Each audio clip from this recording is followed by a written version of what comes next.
자, 2장 1절부터 10절 말씀은요, 이미 많이 들어보셨던 분들도 계시겠고, 또 오늘 처음 들은 분들도 계실 거라고 생각을 해요. 그런데 출애굽기의 말씀은 좀 이 내러티브, 이야기 방식으로 진행되어 있기 때문에 우리가 이해하는데 그렇게 어렵지는 않았죠.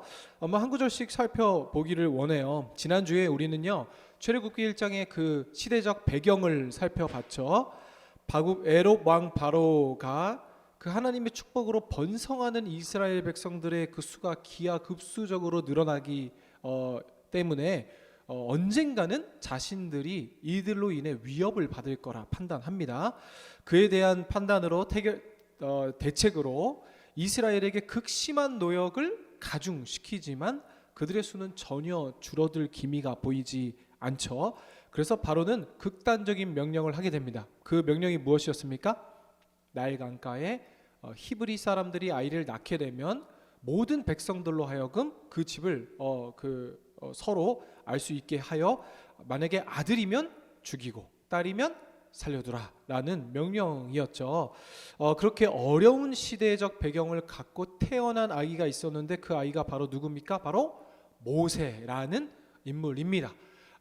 신앙의 연수가 오래되지 않은 분들은 모세가 뭐 이렇게 대단하냐라고 생각하실 수 있는데, 모세는 성경 안에서 그 예수님을 나타내는 예표로 참 지금까지도 유대 이스라엘 안에서 위대한 인물이고, 또 하나님께서 참 대단히 크게 사용하신 인물이기도 하죠. 그가 또 위대한 이유 중에 하나는 그를 통해 우리가 예수 그리스도를 또 알 수 있었기 때문입니다. 그 이야기의 시작인 출애굽기 2장 1절부터 보면은요, 레위 가족 중 한 사람이 가서 레위 여자에게 장가 들어라는 말로 시작됩니다. 여러분도 딱 1절을 읽어서 느낄 수 있었던 것처럼 레위 그렇죠? 두 번이나 이 단어를 강조하면서 레위 출신의 사람 아버지와 어머니가 모세의 부모님이었다라는 것을 기록하고 있죠. 구약 성경 안에서는 아직까지는 이 레위 지파 출신에 대한 특별함이 기록되어 있지 않지만, 이 레위 지파 출신이라는 이 의미는 성경 안에서, 특별히 구약 성경 안에서 매우 중요한 역할을 하죠. 이후에 처음에 이스라엘의 이 애굽 땅에 야곱의 12명의 아들, 그리고 야곱의 12명의 아들 중 가장 유명한 우리가 요셉, 그렇죠? 12명의 아들로 이스라엘 백성이 시작됩니다. 그리고 또 우리 초신자분들을 위해서 창세기를 보면 이스라엘이라는 이름이 사실 야곱의 이름입니다. 그렇죠? 하나님이 야곱의 이름을 이제는 너를 야곱이라 하지 말고 이스라엘이라 하라. 그래서 이스라엘의 시초가 된 거거든요. 근데 이 이스라엘이라는 뜻은 하나님과 동행하는 자라는 의미를 갖고 있죠. 그런데 이 선택받은 이스라엘 민족 중에서도 특별히 이 레위 지파들은요, 광야 생활을 하면 이제 출애굽 이후에, 출애굽하고 나서부터요, 광야 생활을 할 때 모든 다른 지파들은 자신의 거주할 땅을 분배받습니다. 그런데 이 레위 지파 출신들은 자신의 특별한 재산과 소유를 소유하는 지파가 아니라 하나님 앞에 특별히 구별되어, 이들은 이 이스라엘 진영을 보면은요, 성막, 하나님께서 거하신 그 가운데 가장 근접하게 이 지파가 거주하면서 성막에 제사 드리는 일도 하고요. 그리고 이스라엘의 이 영적인 이 하나님의 일을 도맡아 하는 특별히 더욱 구별된 지파임을 알 수 있습니다. 그래서 이 레위 지파를 또 제사장 지파라고도 하거든요. 이처럼 출애굽기 2장 1절에 이 모세의 출생을 의미하면서 출애굽기 기자는 이 부모님이 역시 레위 지파 출신임을 강조하며, 독자들, 그러니까 우리로 하여금 뭔가 이 모세의 출생의 이야기에 더욱더 무슨 일이 일어나겠구나 라는 몰입감을 우리에게 선사하고 있죠. 2절 볼까요? 근데 그 레위 여자가 임신하여 아들을 낳으니 그가 잘생긴 것을 보고 3개월 동안은 그를 숨겼으나. 여러분, 아기는 어떻게 생겨야 돼요? 우선은 잘생기고 봐야 돼요. 그렇죠? 근데 여기서 의미에서 모세가 그래도 그냥 건장하게 생겼겠지 했지만, 여기서 잘생겼다라는 이 단어는요, 그냥 진짜 그대로 말 그대로 잘생긴 거예요. 그래서 3개월 동안 숨겼는데 아이 길러보신 분 있으세요? 여러분 옆에 조카나 뭐 옆에 이웃 주민 보면은 아이가 3개월 전에는 울면은 재우면 되고 뭐 울면은 그 젖을 물리면 됩니다. 그런데 이제 3개월 정도, 100일 정도, 그쵸? 100일 정도 지나면은 더 이상 이 아이를 좀 물리적으로 숨기기가 힘들어졌을 거예요, 그쵸? 그래서 3절에 모세의 어머니는 요게벳입니다. 요게벳이라는 여인이 모세의 어머니가 이제 결단을 합니다. 어떻게 결단합니까? 더 숨길 수 없게 되어 그를 위하여 갈대 상자를 가져다가 나일강 갈대 사이에 두고입니다. 갈대 상자를 가져와 그곳에 작은 그 3개월 정도밖에 되지 않은 아이를 넣고 그 갈대 상자를 떠내려 보내죠. 그런데 오늘 말씀을 보면은 모세에게 누나 한 명이 있었습니다. 근데 모세의 누나가 어떻게 합니까? 그 갈대 상자를 끝까지 쫓아갑니다. 뭐 엄마가 시켜서인지 아니면은 어떻게 떠내려가는 동생을 그대로 보고 있을 수 있겠어요? 그래서 어린 마음에 쫓아갔는지 잘 모르겠지만 그의 누나가 쫓아갑니다. 그렇게 물길을 따라 갈대 상자가 쫄쫄쫄쫄쫄 내려갔겠죠. 근데 때마침 5절에 누가 그곳에서 목욕을 하고 있었습니까? 바로의 딸. 그러니까 바로의 딸이 누구예요? 이 3살 밑에 아이의 남자면 다 죽여라라고 명령을 한 사람이 누구예요? 바로 애굽 왕 바로란 말이에요. 그 왕의 딸이 나일강에서 어느 때와 같이 목욕을 하고 있었어요. 근데 그 바로의 딸, 정확히는 한 시녀가 그 갈대 상자를 발견해서 바로의 딸에게 알리고 그녀가 어찌할 바를 모르고 있었을 때, 어리둥절할 때 먼 발치에서 그 모든 광경을 지켜보던 누구요? 모세의 누나가, 그쵸? 기지를 발휘하여 바로의 딸에게 얘기하죠. 제가 유모 한 명을 알고 있습니다. 제가 유모를 모시고 와도 될까요? 라고 하자 바로의 딸은 흔쾌히 좋다라고 얘기를 하죠. 근데 이 누나가 모시고 오고자 했던 유모는 누구예요? 사실 모세의 엄마죠. 그렇게 바로의 딸은 공주는, 그러니까 공주죠. 그 나라의 애굽의 공주 유모를 불러 아이에게 젖을 먹이게 하고, 왜냐면 바로의 딸은 그 결혼을 했는지, 공주니까 우선 결혼 안 했겠죠. 젖이 나오지 않기 때문에 그 모세의 어머니 유모가 그때부터 이제 궁전에 출퇴근을 하게 된 겁니다. 그래서 요게벳은 자신의 친아들을, 이 모세를 궁전에서 왕자로 모시며, 그렇죠? 그리고 최고의 교육과 최고의 시설 안에서 양육을 하게 됩니다. 심지어 유모니까 돈까지 받았겠죠. 그렇죠? 여기까지가 오늘 우리가 읽은 출애굽기 2장 1절에서 10절의 말씀이고요. 다음 주에 11절부터 이어지는 이야기는 또 모세가 그새 장성한 후에라고 11절에 시작됩니다. 다른 그 이어지는 내러티브는 다음 주에 우리가 이어서 살펴보고요. 오늘 여기까지 2장 1절부터 10절까지의 말씀을 우리가 읽으면 하나의 동화 같고, 또 하나의 한 사람이 태어나는 뭔가 뭐 박혁거세, 뭐 당군 할아버지 막 출생 이런 것처럼, 그쵸? 곰과 마늘, 뭐죠 이거? 갑자기 기억이 안 나네. 곰과 뭐죠? 갈릭, 마늘쑥, 마늘쑥 그거 먹어서 사람 돼서 그 우리나라 당군화 이런 것처럼 있잖아요, 그렇죠? 뭔가 영웅의 이야기처럼 보이지만 여기서 우리가 무슨 교훈을 찾아볼 수 있겠는가 한번 살펴보면은요. 먼저 우리가 주목해 볼 만한 부분은요, 이전에 한번 언급했었던 이야기인데요, 모세가 탔던 바로 그 갈대 상자입니다. 여러분, 갈대 상자를 히브리어로 테바라고 하는데요, 이 성경에서는 매우 유명한 테바 2가지가 등장합니다. 첫 번째 뭐예요? 오늘 본문 말씀이 바로 모세가 탄 갈대 상자가 히브리어로 테바라고 하고, 두 번째 유명한 테바는 뭐예요? 바로 노아 할아버지의 방주입니다.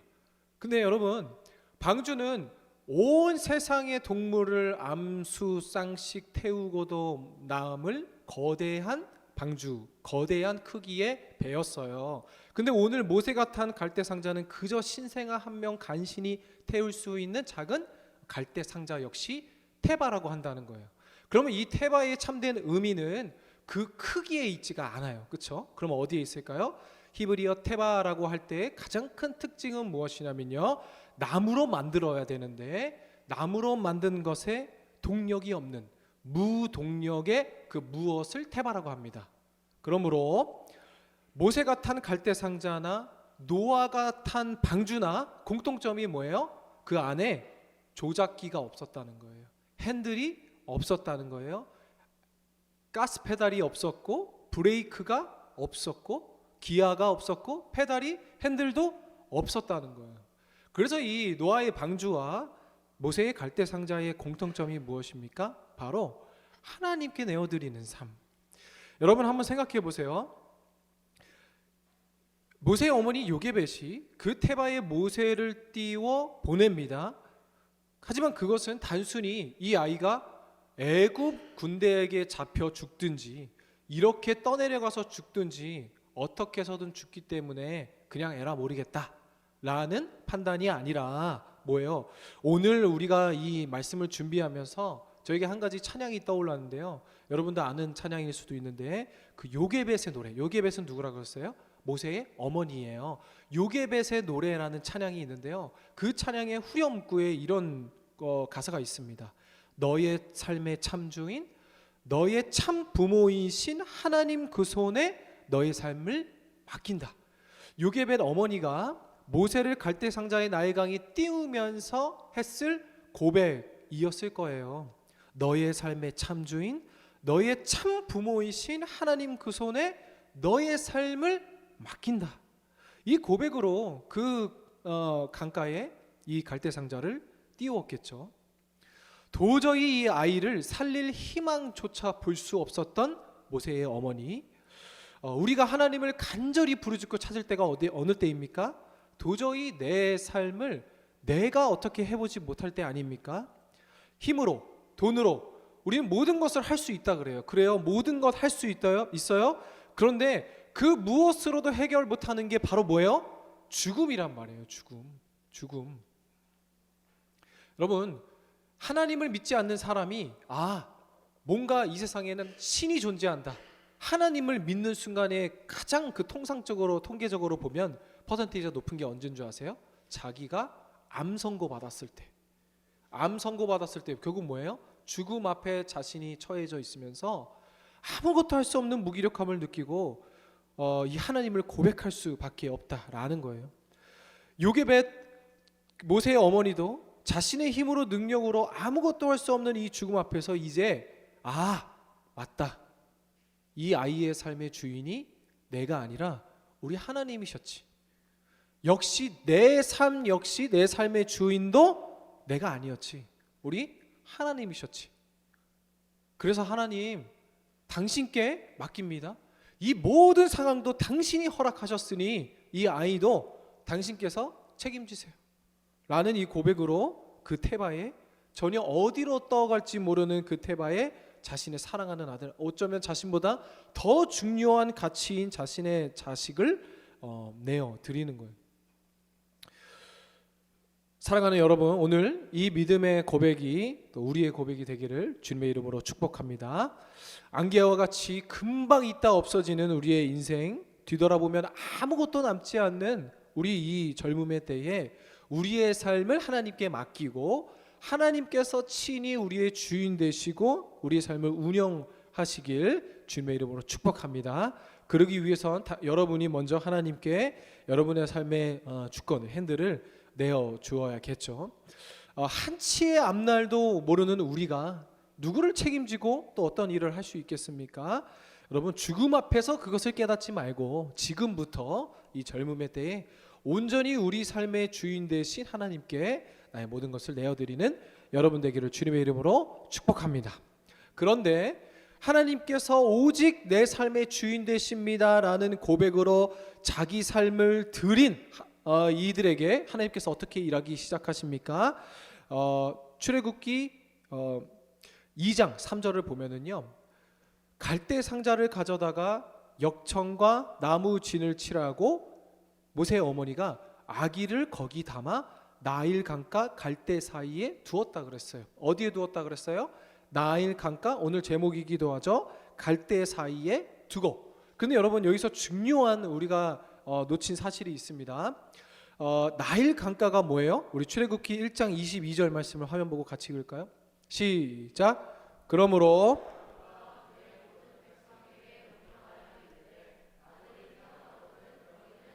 나일강에 던지고 딸이거든 살려두라 하였더라. 여러분 보세요. 바로가 아이들을 죽여 던지라고 했던 곳이 사실 나일강입니다. 왜 모세의 어머니가 그 죽음의 강인 나일강에 모세를 띄워 보냈을까요? 매우 가장 높은 가능성은 첫 번째는 이겁니다. 그 나일강을 한번 지금 여러분이 적극적으로 상상해 보세요. 온갖 남자 아기들의 시체가 난무하겠죠. 이스라엘 백성들이 그 수가 기하급수처럼 늘어난다 그랬어요. 그러면 아이가 얼마나 많았겠어요? 그 중에 남자아이가 절반이라고 하더라도 그 남자아이들을 다 나일강가에서 찢어 죽이던 칼로 찔러 죽이던 그냥 익사시켜 죽이던 그 나일강은 피로 물든 시체의 강이었을 거란 말이에요. 근데 요게벳이 그곳에 가서 자신 아이를 떠나보냈어요. 왜 그랬을까요? 조금이라도 이 아이가 숨을 쉬고 있을 그 생명의 가능성, 그 시간을 그냥 버는 거겠죠. 그렇죠? 어떻게 내가 이 아이를 살릴 수 있겠어요?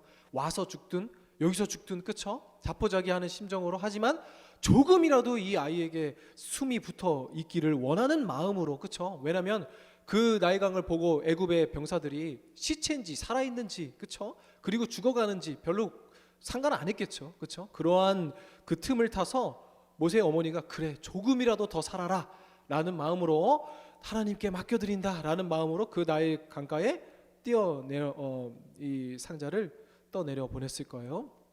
근데 여러분 여기서 중요한 포인트가 있죠. 운전대가 없는 우리의 삶이 하나님께 맡겨드린다고 맡겨드리고, 그리고 맡겨드리는 것이 정확히 뭔지도 모르겠어요. 그렇죠? 그런데 우리에게 오는 게 뭐예요? 평안과 기쁨과 막 감사해요? 아니란 말이에요. 뭐예요? 내 인생에 더 큰 불안과 떨림과 두려움, 그렇죠? 하나님께 내어드리고, 차라리 이 예배 이 시간에 나가서 자격증 하나라도 더 공부하고 더 따면은, 그렇죠? 그리고 요즘에 뭐 공무원 시험, 자격증 시험 왜 다 주일에 보는데, 그렇죠? 토요일 날 봐도 되고 공휴일 날 봐도 되는데 계속 주일에 봐요. 주일에, 그렇죠? 그럼 주일에 보면서 자꾸 여러분도 비교를 하는 거예요. 이 시간에 뭐 하나라도 더 공부했으면 자격증, 우리가 1년에 52주, 그때 여러분이 1시간씩만 공부해서 자격증 딴다 그러면 하나 못 따겠어요? 못 딸 수도 있죠. 그렇죠? 그런데 그렇지 않잖아요. 그렇죠? 근데 그 시간에, 그리고 우리가 예배만 드려요? 지금 이곳에 계신 분들 진짜 예배만 드리고 가는 분들도 있어요. 근데 그건 잘못했다는 게 아니고, 대부분의 우리 여기 청년들은 주일학교도 하죠. 그리고 예배 준비하려면 토요일도 나와야 되죠. 그리고 뭐 시간 뭐 회의해야 되죠. 그러면서 여러분 우리가 가지는 생각에 사실 기뻐요? 감사해요? 막 하나님이 내 삶 책임지신다 막 믿음이 넘쳐요? 아니요. 몰려오는 두려움, 불안, 그렇죠? 괜히 내 또래 친구들과의 비교. 근데 하지만 하나님께 내 삶을 맡겨드린 게, 여러분 예배를 성실하게 참여하는 것도 하나님께 내 삶을 태바에 탑승하는 겁니다. 그러한 삶 속에 하나님께서 어떻게 일하시는 거예요? 보세요. 우리도 아무것도 해놓은 거 없고 아무런 미래에 대한 보장이 없다고 생각하는 이 청년의 불안한 때에 오늘도 하나님께 그의 생명을 내어드리고 이 예배를 통해, 그리고 하나님께 모든 걸 건 여러분 태바에 탑승한 우리는요, 오늘 하나님께서 이 모세를 죽음의 상징이었던 나일강에서 생명으로, 그리고 불안에서 평안으로, 좌절에서 희망으로 우리의 인생을 인도하고 계신 줄을 믿습니다. 근데 어떻게 하는 거예요? 자세히 한번 살펴볼까요? 그 증거가 오늘 모세의 이야기를 통해 계속 나타나고 있어요. 출애굽기 1장 5절 한번 읽어봅시다. 시작. 바로의 딸이 목욕하러 나일강으로 내려오고 시녀들은 나일 강가를 거닐 때에 그가 갈대 사이의 상자를 보고 시녀를 보내어 가져다가. 아멘. 5절을 보면은요, 그 갈대 상자를 어떠한 시녀가 발견하고 그거를 바로의 딸에게 가져주었나 보다라고 생각하고 넘어갈 수 있는데요, 여기 5절을 보시면 잠깐 켜주세요. 첫 번째 줄에 보면 시녀들 있죠. 그리고 두 번째 보면은 시녀가 나타나요. 차이점이 뭘까요? 복수와 단수? 그것도 맞아요. 그런데 첫 번째 쓰인 시녀들에서 시녀는 히브리어 나로트라는 단어고, 두 번째 시녀는 아마라는 다른 시녀의 단어입니다. 근데 이것이요 왜 중요하냐면요, 첫 번째 시녀들 나로트라는 단어는요, 그야말로 이 공주의 잔심부름꾼, 그렇죠? 약간 빵 셔틀 정도 시키는 거 가서 목욕하고 수건 가져와라, 요 정도였다면, 그 다음 나오는 시녀는요, 아마라는 이 시녀는요, 굳이 우리나라 다른 단어로 표현하자면 몸종 정도가 되는 거예요. 근데 차이점은 뭐냐면요, 이 시녀들은요 그냥 통상적으로 이 궁전에서 일하는 왕의 시녀들입니다. 그런데 두 번째 나오는 시녀는 몸종으로 뭐예요? 자신의 직접적인 주인, 누구예요? 바로의 딸, 지금 목욕하고 있는 자신의 직접적인 주인의 말에 더 순종하는 거예요. 예를 들어 뭐 궁전 안에서도, 우리 조선시대에도 궁전에서도 많은 일이 있잖아요. 그러면 어떤 시녀들은 왕의 명령을 따르는데 꼭 그 궁전마마 옆에서 지키는 그 몸종 있죠, 그렇죠? 나의 참된 주인은 우리 궁전, 이런 종 있죠. 느낌 아시겠어요? 몰라도 넘어갑니다. 근데 이 모세가 탄 갈대 상자를 가장 처음 발견한 사람이 누구예요? 첫 번째 나루트의 시녀들이 아니라 아마 직접적인 바로의 딸의 명령에 더욱 순종적인, 그러니까 바로의 딸이 그 갈대 상자를 보고 느낀 마음이 뭐예요? 갑자기 연민과 국률과 체휴를 느끼는데, 그 감정을 가장 잘 나눌 수 있는 이 몸종 아마가 그 갈대 상자를 발견했다는 거예요. 여러분, 이게 왜 기가 막힌 하나님의 놀라운 일하심이고, 이 기가 막힌 타이밍의 연속성에서 하나님이 모세를 구원하시는데요. 여러분 한번 생각해 보세요.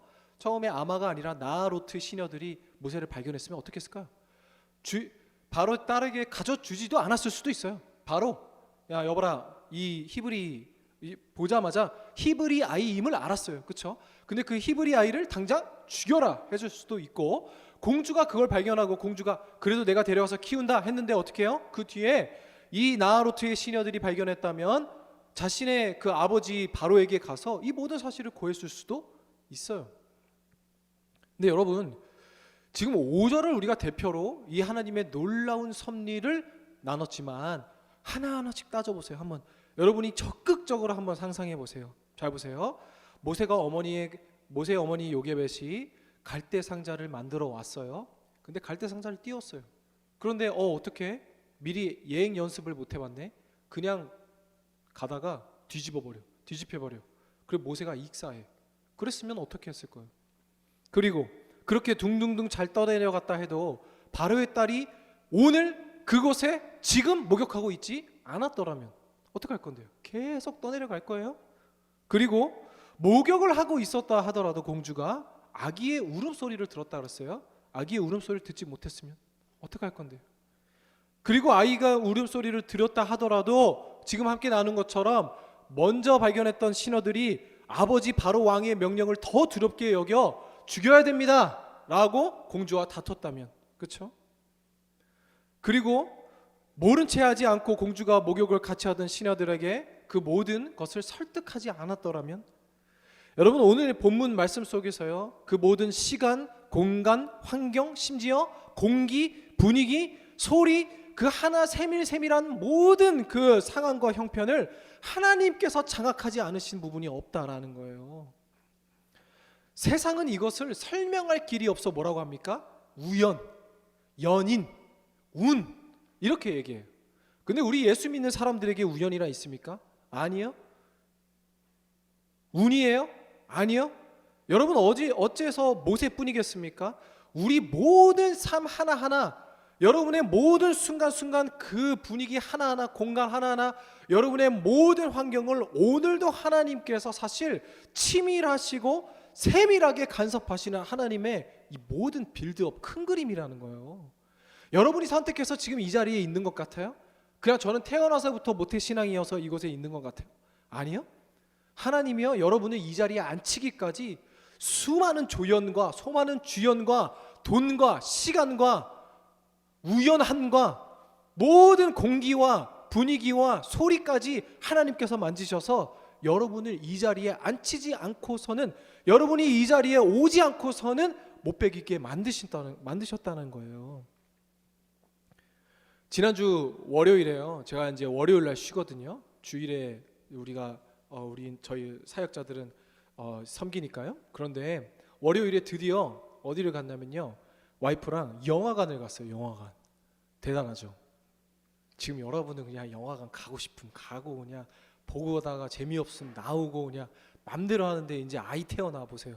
그러면은 가고 싶어도 못 가요, 그렇죠? 그리고 아이가 있으면 영화를 봐도 막 불안해. 아우, 애가 잘 하고 있나, 그렇죠? 근데 우리 둘째 은희가 이제 드디어 저희도 이제 새 학기에 어린이집을 가면서 드디어 이제 자유가 돼서 우리가 오전에 진짜 오전 영화 잘 안 보잖아요, 그렇죠? 그리고 오전 영화로 또 파묘를 잘 안 볼 거예요. 근데 오전에 달려가서 파묘라는 영화를 봤어요. 파묘 보신 분 봤어요? 요즘에 난리잖아요. 다 문화생활 안 해요? 다 듄2 봤어요? 파묘라는 영화가 이제 그 최민식 배우와 또 김고은 씨와 뭐 이렇게 나오는데, 그 파묘라는 영화를 만든 분이 그 뭐지, 그 검은 사제들, 그걸 뭐지, 그 장르를 되게 잘하시는 분이라고 하더라고요. 곡성 알아요? 곡성 이전에 영화? 곡성은 또 안 해. 곡성 같은 영화의 주제로 뭔가 무속 신앙, 그죠? 그 풍수지리, 그리고 막 부정 타서 굿하고 귀신 쫓고 뭐 이런 영화예요. 근데 파묘가 그 무덤을 파서 이장하는 거잖아요. 그런 것처럼 그 안에서 스포하는 건 아니고, 그 안에서 아주 부잣집 사람이 있는데 뭔가 일도 안 풀리고 막 집에 사람이 막 아파요. 근데 그러면 어떻게 해요? 그거 이제 무당을 만났더니 뭐라고 합니까? 조상의 뭐 애군이 꼈다, 그렇죠? 그리고 뭐 조상이 지금 편안히 천국에 못 간다 막 이런 말로 하잖아요. 그래서 그 조상을 파서 잘 좋은 곳으로 뭐 보내드리는 이런 영화의 스토리예요. 근데 여러분, 그게 영화만 그래요? 아니요. 우리나라는 아직도 그래요. 저희 아버지 집은요 아주 철저한 유교 집인데요, 뭐 제사도 12시에 창문 열어놓고 지금까지도 그런 집안이에요. 그런데 지금도 여러분, 귀신 들어오라고 저희 그 제삿날, 이제 지금은 안 가는데 할머니 할아버지 다 돌아가셔서 지금도 큰아빠들 모여서 제사 드리면 창문 열고 12시에 파묘 본 사람들 막 이상한 거 외우잖아요. 막 김고은 씨가 막 그거 하면서 이렇게 부적 두고 지금도 해요. 그럼 왜 그래요? 그렇게 해야 우리 집이 평안하고 우리 사업을 잘 되고 손주 손녀가 아이들 딸도 많이 낳고, 그쵸? 근데 여러분, 지금 왜 제가 그 이야기를 했냐면요, 그 영화를 보고 나서 그 영화가 뭐 기독교적이다 뭐 아니면 왜 이렇게 막 세상적이냐 뭐 이런 게 아니라, 그냥 그 영화를 딱 보고 나오면서 제가 와이프한테 딱 한마디 했어요. 와, 내가 어떻게 목사가 됐지? 라는 말이었어요. 무슨 말이냐면요, 정말 이 영화를 보면요, 오래전 그 일제강점기부터 우리 조상들을 모시고 막 몇 자리 무덤 자리 막 파고 다시 묻고 부정 타고 귀신 들리고 막 굿하고 막 피 뿌리고. 근데 여러분, 그걸 생각해 보면 그게 우리나라잖아요. 우리나라 문화고 지금도 그래요. 그런데 이 땅에 그 우상 숭배와 그 세상의 것들이 가득한 이 땅에 100년이 조금 넘은 시간, 얼마 되지도 않았어요. 그 시간에 외국 선교사님들이 이 땅에 오셔서 복음의 씨앗을 뿌리시고, 그리고 순교하시고, 그리고 그렇게 심겨진 복음의 씨앗이 지나고 어디서 태어나시던, 어디서 출생도 모르는 나 같은 사람에게 그 복음이 떨어져서 내가 목사가 됐다는 그 사실에 갑자기 너무너무 놀라운 거예요. 그러면서 소름이 샥 끼치면서, 와, 제가 또 목사가 되기까지의 저만의 또 스토리가 있을 거잖아요. 그 모든 것이 필름처럼 지나가면서, 와, 하나님의 일하심, 정말 세밀하고 치밀하고 계획적이고 하나도 실수와 그 오차가 없고 흐트러짐이 없으신 하나님의 일하심이 오늘 나에게 유효하구나, 오늘도 하나님께서 나를 통해 일하시고 계시는구나 라는 이 감정에 너무 무섭기도 했어요. 좋은 무서움이요. 살아가는 여러분, 또 저뿐이겠습니까? 오늘 하나님께서도 마찬가지입니다. 여러분, 오늘 여러분이 누구를 만나고 누구와 지내고 그리고 어디서 무엇을 하는, 그리고 기가 막힌 타이밍에서 수령해서 우리를 건져주시고, 그리고 심지어 현재 우리가 보기에 전혀 이해가 되지 않는 상황이라 할지라도 그 모든 것이 하나님의 궁극적인 목적으로 가는 방향성이라는 거예요. 그 죽음의 강이 생명의 강이 되게 하시는, 우리로선 상상도 할 수 없는 하나님의 일하심이 오늘 여러분 가운데도 유효하다는 거예요. 오늘도 내 삶을 내가 살아가는 것 같고 내가 선택한 일들 같지만 저는 100% 고백할 수 있습니다. 하나님께서 하십니다. 그리고 하나님께서 하셨다는 거예요. 여러분, 오늘 이 고백이 여러분 가운데 또 충만하기를 소망합니다. 또한 당장은 또 실패처럼 보이는 그 죽음의 강이라 할지라도 오늘도 우리의 삶을 기적과 같이 하나님께서 인도하시는 줄을 믿습니다. 하나님의 은혜로 우리가 끝이라고 여겼던 곳에서부터 하나님께서 이 일을 시작하셨던 것처럼 오늘 여러분의 삶도 마찬가지입니다. 여러분, 모든 것 정말 1부터 10까지, 아니 1부터 100까지 그 한순간이라도 하나님께서 만지시지 않은 여러분의 삶이 없다라는 것입니다. 그러한 고백으로 우리가 또 다른 생명을 나아가는 그러한 한 주 되기를 주님의 이름으로 축복합니다. 우리 함께 찬양하고 우리 기도하는 시간 갖도록 하겠습니다. 나의 피난처 예수, 이렇게 찬양합니다.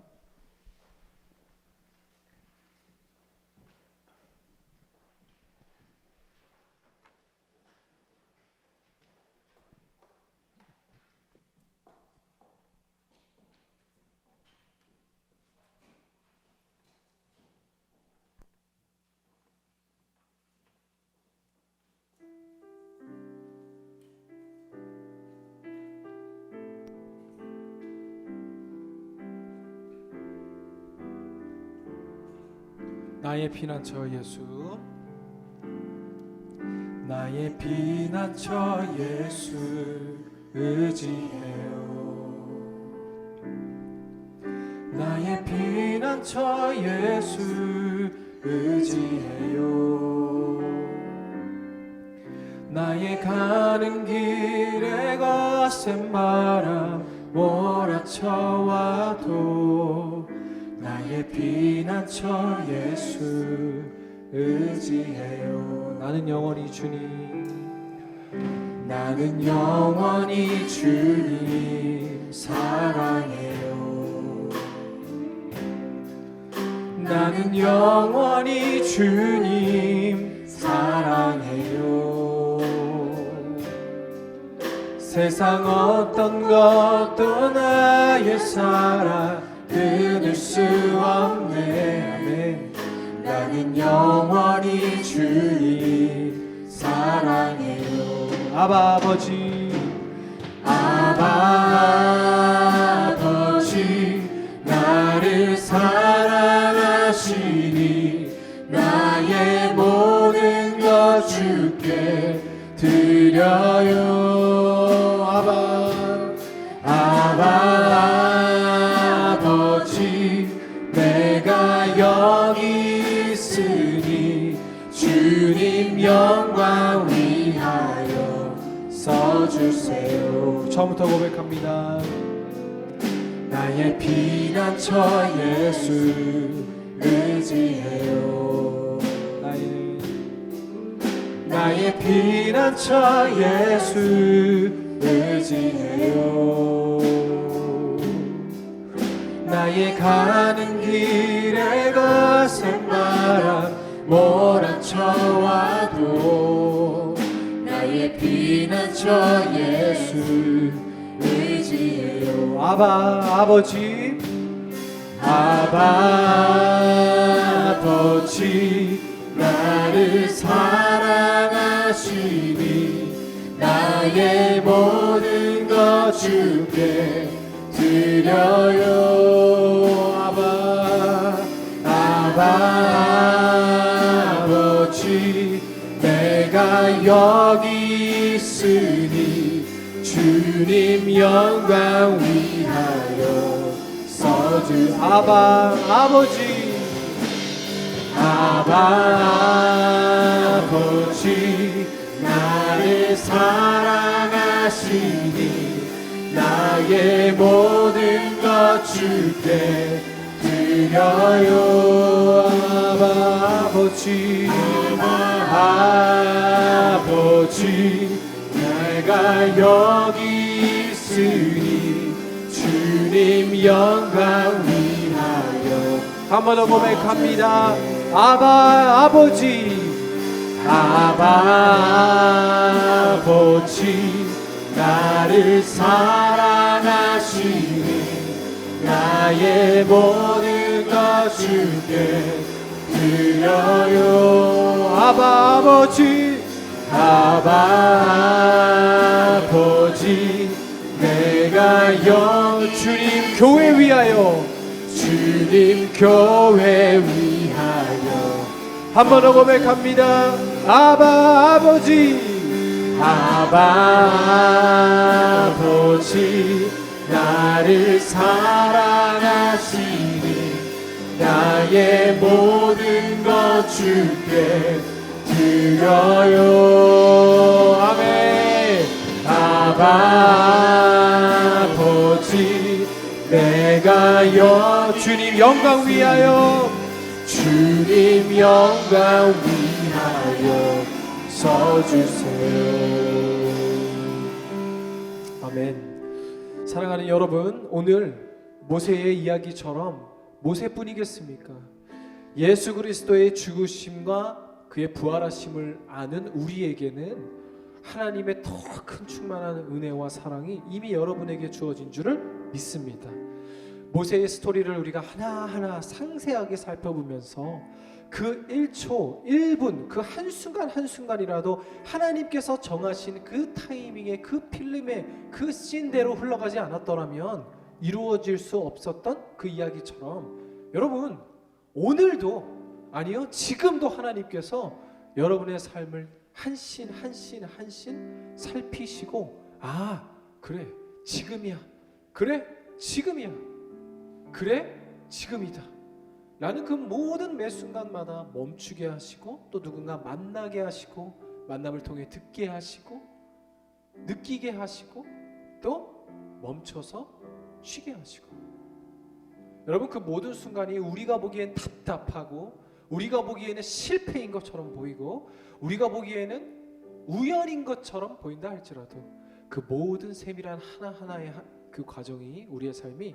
하나님이 계획하시고 치밀한 하나님의 섭리인 줄을 믿습니다. 오늘도 그 인도하심 우리가 인정하며 나아가게 하여 주시옵소서. 그 인도하심 속에 하나님께 내 삶의 주권을 맡겨드리고 하나님께서 하여 주시고 하나님께서 인도하여 주옵시고 하나님께서 인도하셔야만 합니다 라는 그 믿음의 고백 드리는 우리가 되기를 소망합니다. 우리 다 함께 받은 말씀 기억하며 주님 이름 크게 부르짖고 기도합니다. 주여 주님 아버지 오늘도 우리를 부르시고 우리를 그 기가 막힌 수렁에서 건져주심에 감사드립니다. 모세의 모든 그 출생과 배경 그 어느 것 하나 하나님의 만지심이 없었다면 이루어질 수 없었던 그 놀라운 기적과 같은 하나님의 인도하심 오늘도 우리의 인생의 모든 짐 걱정 삶을 주께 내어드리기를 소망하오니 나의 인생의 운전대를 주님께서 맡아 주시옵소서. 예수 그리스도의 죽음 역시 우리 눈에는 끝이요 실패처럼 보였지만 그것을 통해 또 다른 생명을 낳기 하셨던 예수 그리스도처럼 하나님께서 당신의 일을 이루시를 위한 방법의 하나의 수단이었음을 고백하오니 아버지 하나님 모든 것 그 곳을 통해 일하셨던 것처럼 우리를 통해 일하여 주옵시고 하나님의 비난이 땅에 떨어져 죽으면 끝이어야 하는데 주님께서 그것을 시간이라고 하셨던 그 기이하고 놀라운 일들처럼 죽으면 끝인데 그것을 또 시작이라고 하셨던 주여 그로 인해 더 많은 열매를 맺게 하여 주시옵시고 이것이 하나님의 일하심을 고백하며 나아가는 우리 청년부 되게 하여 주시옵소서. 오늘도 기적과 같은 삶을 경험하게 하여 주시옵소서. 오늘도 기적과 같은 하나님의 동행하심을 경험하는 우리가 되게 하여 주시옵소서.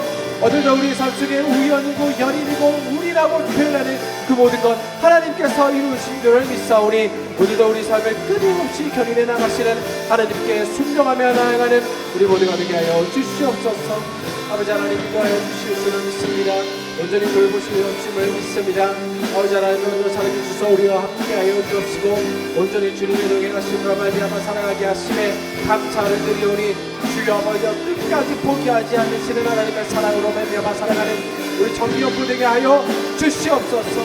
아버지 하나님 오늘도 기가 막힌 수렁에서 우리를 이끌어 건져 주옵시고 오늘도 기가 막힌 하나님의 타이밍의 연속의 구원하심을 맛보아하는 우리가 되게 하여 주시옵소서. 사랑이 많으신 하나님 아버지 오늘 모세의 이야기를 통해 우리의 삶 역시 하나님께서 기가 막힌 타이밍으로 우리를 수렁에서 건져주시고 함께 하시는 줄을 믿사오니 매일의 삶 속에서 주님을 인정하며 고백하며 나아가는 우리가 되게 하여 주시옵소서. 그러한 삶을 우리가 인정하기 위해 먼저 우리 삶의 운전대를 하나님께 맡겨드립니다. 그것이 실패가 아니요, 그것이 불안이 아니요, 두려움이 아니요, 하나님께서 일하기 시작하는 놀라운 시작인 줄을 고백하오니 그것을 통해 또 다른 생명을 낳게 하시고 또 다른 은혜를 경험하게 하심에 감사드립니다. 오늘도 우리가 그 기적 같은 삶의 현장을 경험하게 하여 주시옵소서. 그러한 하루, 그러한 주일, 그러한 한 주 되게 하여 주실 줄을 믿사오며 살아계신 예수 그리스도 이름으로 기도드립니다.